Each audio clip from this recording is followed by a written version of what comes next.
Of 2025, and this is the perfect time to reflect on the first few months of the new year and revisit perhaps those goals you made in January that you set. Joining me now to help us do that and some mental health spring cleaning is friend of the show and licensed clinical social worker Kelly Kitley. Kelly, good to see you. I'm wondering, let's start with the goals you may have set at the top of the year. You say it's more successful. We can be more successful if we break it down the year into manageable chunks. And I'm guessing that's why when I introed this, I said Q2. Are we looking in quarters here? Are we looking in months? How would you break it down? Hi, good afternoon, Phil. It's great to see you. We need to break it down into more manageable chunks because we just got through tax season and the winter doldrums are starting to lift.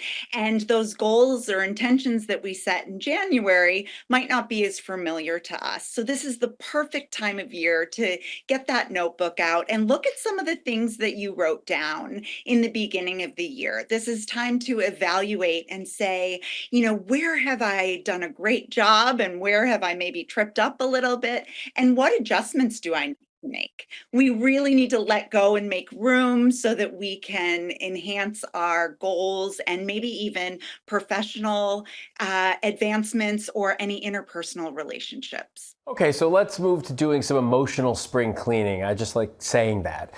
What advice do you give to folks who may have had a hard winter or just feel like they need to make some changes?